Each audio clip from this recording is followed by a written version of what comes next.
Hey fam, thank you guys so much for joining us today. Well, you guys know I am always super excited when we have a guest on board. And today, you guys, we are having a conversation with Emmy nominated journalist Georgia Ford. Georgia, thank you so much for joining us today. Thank you so much for having me. It's a blessing. Amen. Okay, Georgia, so we're going to just jump right in with questions for the audience here. So tell us how changing the narrative was birthed. Absolutely. Changing the narrative was birthed after probably 12 years of mainstream media experience and really coming to this realization that African Americans have been misidentified and misportrayed pretty much since the inception of media, going back to blackface, looking at newscasts saturated with black mugshots, and even typecasting when you're looking at films. And so for me, stepping into this realm, kind of uncharted for me, of being an independent journalist and trying to define what my mission and my purpose was in this new space. For me, changing the narrative, it embodies and it represents why I'm doing the work that I'm doing and what need I'm trying to fill, like what void I'm trying to fill with my work. Since the inception of media, we have not been portrayed in a fair light. And we're also not a monolith. And so I think that there are so many stories that need to be explored within the Black community, that can embody our humanity and our culture in a positive way. And so it was just birthed, out of, the transition from mainstream media to being independent and really trying to solidify who I am as an independent journalist, what I'm doing, and why I'm doing it. So, Georgia, I think you kind of summed up what the next question is there, but I just wanted to ask you, like, what are some of your favorite stories that you love to report on? I would say, human interest stories are always fun. One story I did recently, or at least just like this past fall, was about a track runner who was in high school. She's getting ready to go off to college. She was like a 6 or 7 time Olympic gold medalist, like all, or junior Olympic gold medalist, like all of these accolades. And most people didn't even know her in our community. And so to be able to amplify this young Black woman's voice and to pull out of her what it is that inspires her to work so hard. I got to spend the day in the gym with her. And, I was kind of intimidated by just seeing some of the things that this little 17-year-old girl was doing. But she was that determined because she wants to be stronger, faster. She's very competitive. So it's fun to amplify those voices that are so deserving, to of the exposure, and that there is something positive there that can inspire viewers and the audience. But I would say, on the other hand, I enjoy just as much stories that are not so full of joy. For me, being a woman who has lost a child, I find a lot of purpose in amplifying the voices of other grieving mothers. And throughout my career, a lot of times that looks like interviewing mothers who have either lost their child to gun violence or who have lost their child to the hands of police.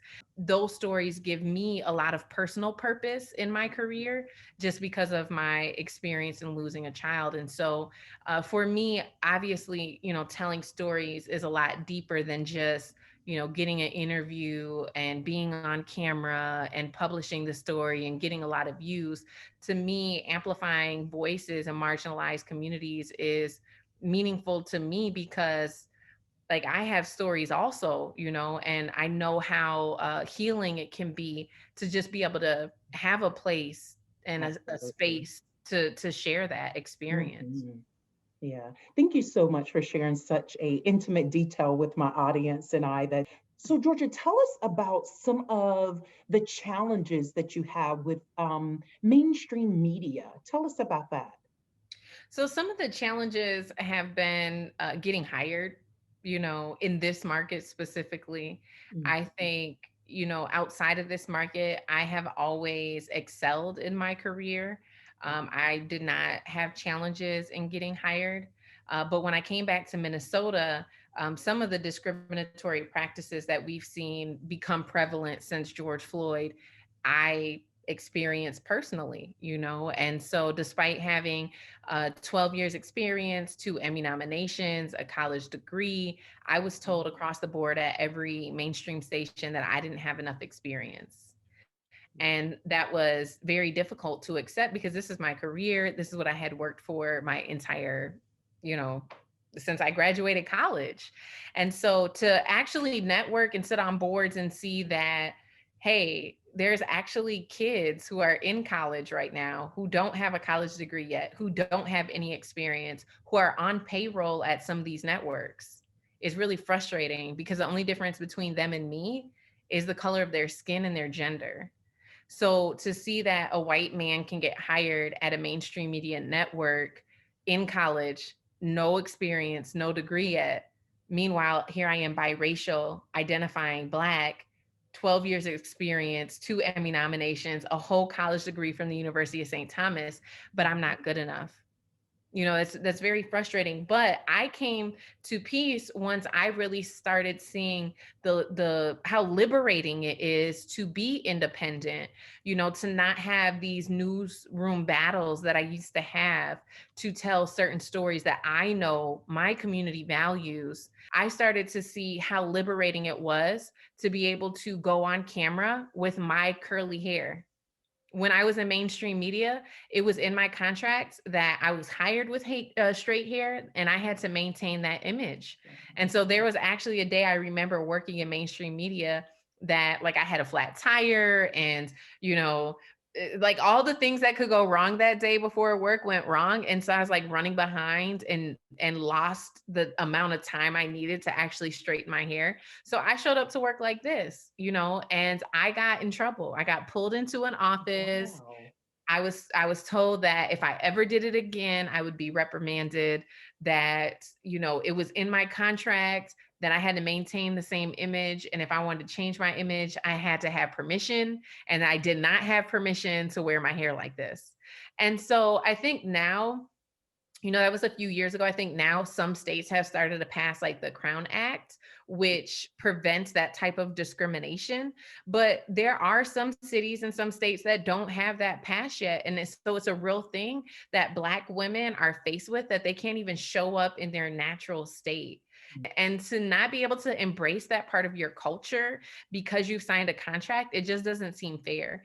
And so for me, I really miss breaking news. I really miss the admiration your community, especially the youth, gives you when you're on a platform like that.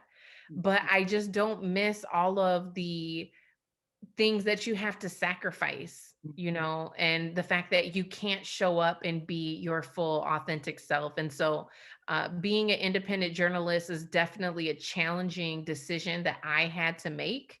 Yeah. And not to say I'd never go back to mainstream media, but it would have to be the right set of circumstances. Thank you so much for sharing that with us. One of the last questions I wanted to ask you is, I think you have a big announcement to share with us. And I already know you guys, but I wanted her to share this with you guys too, because I am so super excited for you. So Georgia, share the big announcement with us or the audience. No, thank you. So I am launching my own company. It's called Black Press, BLCK Press. And the purpose of this company is going to be to create a community for independent journalists and media makers who are amplifying the Black experience. And so in doing this work, I have had the opportunity to meet so many other amazing independent media makers. And there's really no support or resources for this community of people. And so I want Black Press to be that platform, to be that space for them, and also expanding into providing professional development and a place where they can publish their work as well, while also being able to retain the rights to their work. And that piece is so significant because as it stands, the media industry has a standard that anytime a contractor, an employee, whether you're a photographer or a videographer, anytime you do something for a company in the media industry, you sign a contract and you get a check and you exchange your intellectual property for that funding, whatever rate you agreed on. And so beyond that, you have no rights. You have no legal rights to your work. And so Black press will lead the industry in changing that. And it's very parallel to what we saw Prince do in the music industry, right? People thought he was going crazy. He wrote slave on the side of his face. He changed his name to an unpronounceable symbol. And what he was doing was he was raising awareness about the exploitation that was happening in the music industry. And it's so crazy because it's parallel to what's happening in media, except for no one is talking about it. People are just like excited and thrilled that they're going to be on TV or that their work is going to be published, that they're not thinking the long game.